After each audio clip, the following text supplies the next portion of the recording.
I always wanted to write, but I didn't have the moxie to just go and do it. And I also knew I needed some kind of way of earning money. And so when I was an undergraduate, like a lot of my students, I had an English degree.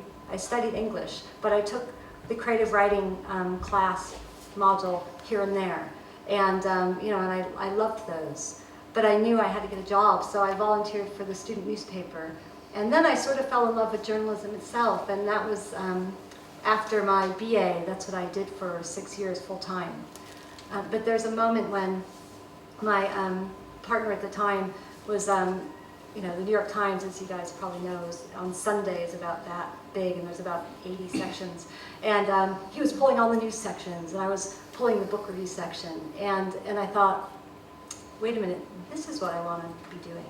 And so then I started taking graduate classes, and then I enrolled in the MFA program at Columbia. I see. Because I always think of journalism as a great training in several aspects of fiction writing that are vital. Above all, being a good observer, being able to notice what's happening and then find words for it. But also sort of thinking through, if you like, the evidence for the story. What kind of journalism are you doing, if I might ask?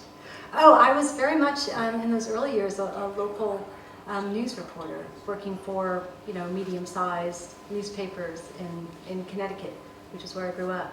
And at one point we joked I had the 4-H beat. It was health, humanities, human services, and holiness. We covered religion. And then I covered education. And then after I went to graduate school, I started freelancing for the New York Times, and I was covering sort of statewide Connecticut issues. So I was very much a news reporter, but also loved writing feature stories. And so that was probably a way of being a little bit creative.